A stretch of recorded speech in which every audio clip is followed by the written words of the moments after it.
2016, the HCEC TV co-op students got the experience to travel to DC for tours, a video expo, and to gain knowledge. On our first day arriving in DC, we got to do a quick trolley tour around the city. After that, we had the amazing opportunity to interview Representative Brett Guthrie in the Capitol building. So I have kind of like two worlds as a member of Congress. So one is my job back home. So a lot of times people say Congress isn't in a lot of your broadcasts. Media will point out when we're not in Washington, D.C., but when we're home, we're usually working, coming to EC3, going to visit different groups, schools is what I like to do. But while I'm here in D.C., it's a lot of it's legislative business. So that's, what the Constitution really says we're here to do. But back home, we're casework, people trying to, like, particularly in your area, you have a lot of retired military that they might get their paychecks aren't set up correctly, or, they have a disability and it needs to be changed, or access to the VA.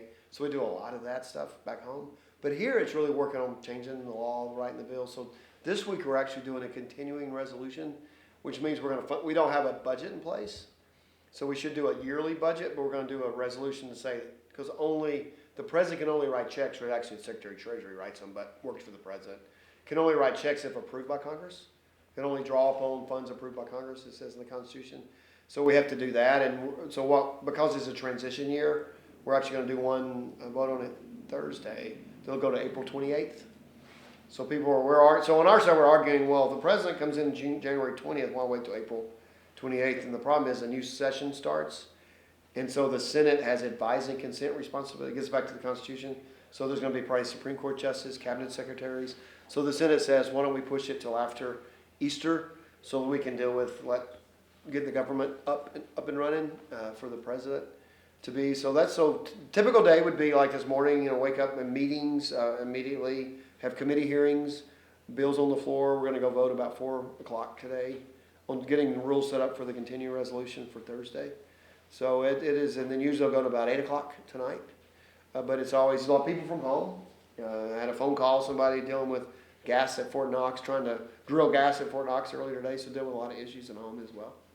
After meeting with Representative Guthrie, we got the chance to get an inside look at the Capitol. On average, get 4,000 to 5,000 people a day. Of course, it's a pretty slow day right now. So if we look up, we'll see the apotheosis of George Washington. It was actually painted by an Italian gentleman whose name I'm going to butcher, called Concino Bernini in 1866, So in the very center, we have George Washington, who is, of course, the father of our country. To his left and right are the goddesses of freedom and victory, or liberty and victory. And then we have 13 maidens that represent 13 states. They don't really tell us which one's which because they didn't want any competition.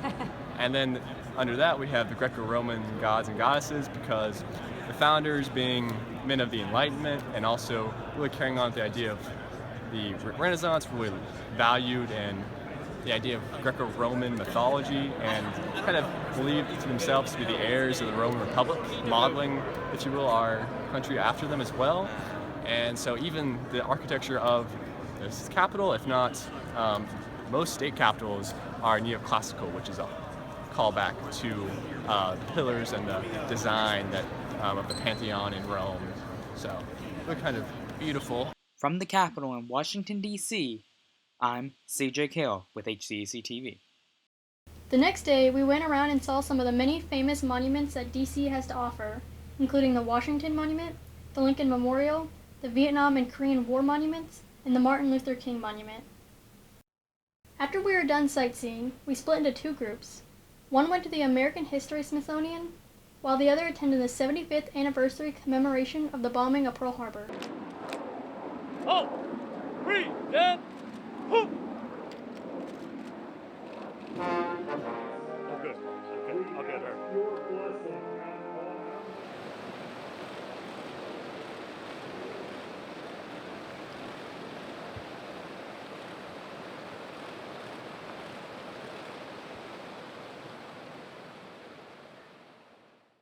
World War II Memorial is a very important part of our history. Not only does it represent the people we lost, but their families and their ultimate sacrifice to ensure our freedom.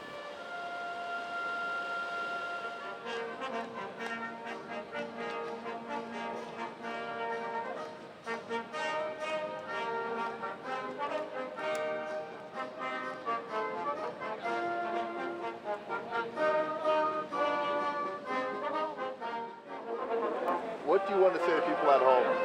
Yeah, well, I don't know. I'm not much of a speaker. So many nice people turn out. I've shaken so many hands, and everybody congratulates you. Just wondering. Anything else you want to say? Something. Everybody thinks I'm a celebrity or something. Well, you are, Mr. Hunkman. Listen, thank you very much for your time, okay, buddy? Sutherland, accompanying him is World War II veteran.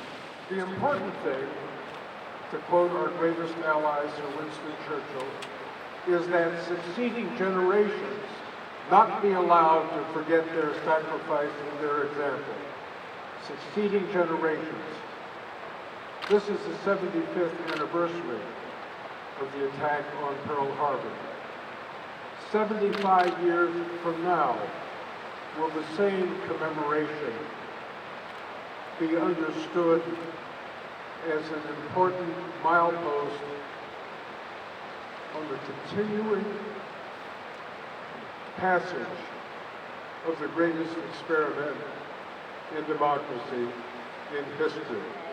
Well, that was when I was behind the mast, picking up a gun case for a 5-inch gun, and the gun captain yelled out, "If anybody's ever prayed, now's the time." And I knew he meant that a bomb was coming our way, and I closed my eyes and said, "Lord, forgive me my sin, because I'm coming to meet you." The bomb went off, and it fell right off that fantail, missed us, so we were all right. One Bronze Star in Asiatic Pacific campaign. It's one of my earliest memories. I was 5 years old, playing in the front yard of our family's home in New London, Connecticut. A black sedan pulled up in front of the house. A Navy officer in uniform rolled down the window and shouted at my father that the Japanese had bombed Pearl Harbor. My father left immediately for the submarine base where he was stationed, and I rarely saw him again for the next 4 years. He commanded submarines in both theaters of the war, surviving depth charges and other terrifying underseas encounters with the enemy. My grandfather held commands in the Pacific, first of all land-based aircraft during the Guadalcanal campaign.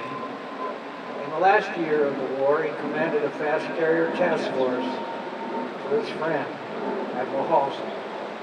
He stood on the deck of USS Missouri as the Japanese forwardly surrendered. He came home from the war exhausted from the burdens he had borne.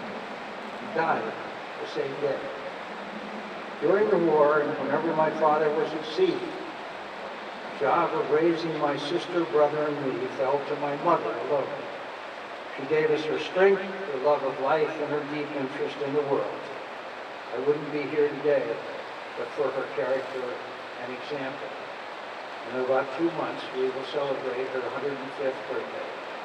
I am Mariana Cochran. My husband was Seaman First Class William A. Cochran. He served on the USS Colorado. They had the biggest bombing, and they were at Tuajaman and Leyte and Tinian and the Marianas, and he served. While he was on board ship for 13 months, they had 204 days of combat. Mr. Vice President, Mr. Speaker, members of the Senate and of the House of Representatives. Yesterday, December 7th, 1941, a date which will live in infamy, the United States of America was suddenly and deliberately attacked by naval and air forces of the Empire of Japan.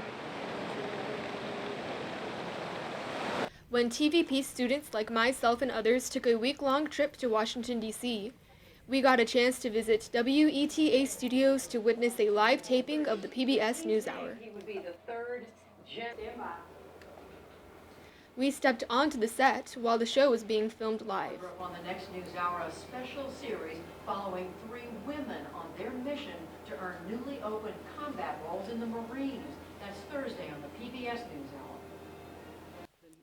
We were given a schedule to follow used by the crew that listed the different segments and transitions during the show. But we'll record this all the way down through there. We got the chance to ask questions to many of the talent, crew, and staff of PBS NewsHour. You guys will watch the show, you'll be there. Maybe your parents watch it, maybe your grandparents watch it, but we kind of, using the NewsHour in classrooms, I realized that the stories aren't always like, you wouldn't tune in by yourself, right? Or you wouldn't like post it to Twitter and comment on it, because it's just not something that's in your, kind of daily news consumption habits, right? So we started to say, what would be something that would attract, kids to the news, teenagers to the news, and realized that it had to be something that you guys worked on, right? That you guys felt connected to, that you guys helped come up with the stories, that, hopefully some of the anchors, the people who were narrating the stories, sounded like you. You want to be multifaceted, right? So it's not just that you're just a camera person. It's not, you should know how to work audio cables, you should know how to work lights. All these skills are going to come in handy at whatever job that you decide to do later on. So I think it's that the era of specialists is decreasing significantly. And the more you know, the more employable you are. And really, even if you don't know anything, what it shows to an employer is that you're willing to learn lots of things, right? So some of these, there's one cameraman here who's usually an editor upstairs, but he was able to pitch in and come downstairs, and he's learning the ropes, and that's great. It's more job security for him, right? So I think you're going to want to learn and then it's also just the fundamentals. Like, pay attention to thinking about a wide, medium, close. Pay attention to what an edit sequence looks like. Little things that just, whether you're behind the camera or not, often some of my best advice or suggestions in a story comes from the camera person or the producer who was kind of watching the interview as it happened, because I was in it, and so they saw something I didn't. So when I used to work in local news, I'd always ask the camera person after we got back in, what was the best soundbite that you heard? Or better yet, what's the best thing you shot today, so that I could write to that video. We also took a glimpse inside the makeup room and met the makeup artist. I can tell you, like any job, it's all about keeping your word, making commitments, showing up when you're supposed to be there, and working really, really hard and being willing to take direction and criticism, and not harsh criticism, but listening to what people, because this isn't really about makeup, it's more about having people feel comfortable. And I'm in a very intimate setting, I'm like this close to your face all the time. So you really have to have people feel comfortable in the chair. And this is sort of the space that they have that before they have to go on and sort of be on and, and all that. At the end of our trip, we got to see the control room in action. The room was very hectic that day due to a guest who couldn't make it in time because of traffic. It was definitely interesting to watch them tackle the issue while the show was being aired live. Witnessing everything that went into a live airing of the PBS NewsHour was an experience that was eye-opening and exciting for all of us TVP students. Reporting for HCEC TV, I'm Risa Tomioka. And now HCEC takes on the White House, one of the most recognized buildings in the United States of America. Let's go in and check it out.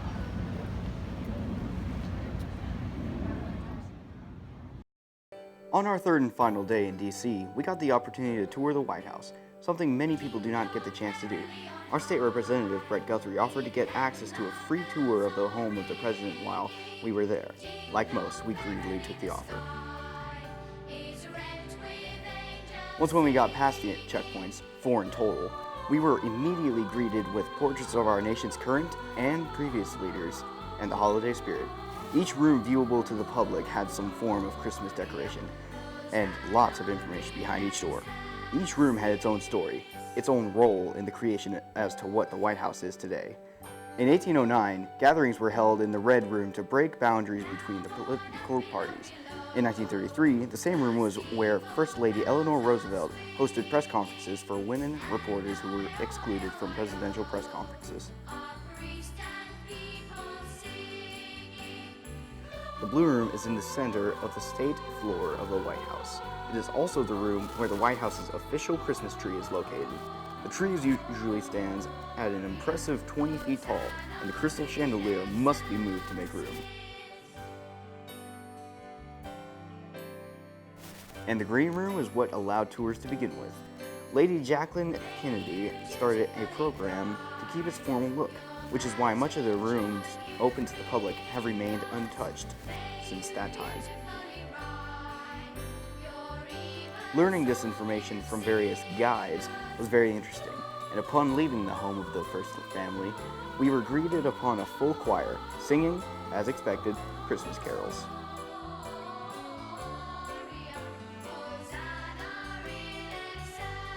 With the tour of the White House complete, the only thing that we have left is the convention. So let's go right to that. HCEC TV is here at the Government Video Expo, where people who are from the video industry gets to see the latest technology.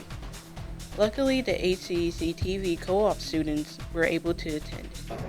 Unmanned aerial vehicles, and this is a company by the name of Aerobo, which was they described themselves as the premier drone cinematography company in the United States.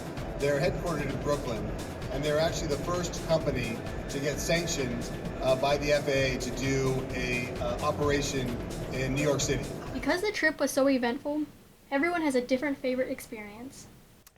I'd have to say my favorite part of the co-op trip was the fact that we got to go watch a live filming of the PBS News Hour in Washington, D.C. at their PBS studio. I think it was really interesting to be in the center of all that action, and being in that control room, there were so many people doing different jobs and roles, and of course the talents doing their job, and like the way it all comes together to be able to see what happens backstage or behind the camera was really interesting. My favorite part of the trip was when we went to the monument. I always, saw monuments through pictures, like the Martin Luther King monument, but seeing it in real life is really surreal. Considering that there was a lot to see and learn, we all took different knowledge away from the trip. What I took away most was just the experience of doing a lot of stuff like within a short period of time. What I took away from this trip was that there's a lot more, when it comes to video, there's a lot more, because when we went to the expo, there was all sorts of stuff I've never seen before. Also, if you want to see something, the Capitol is the place to see there.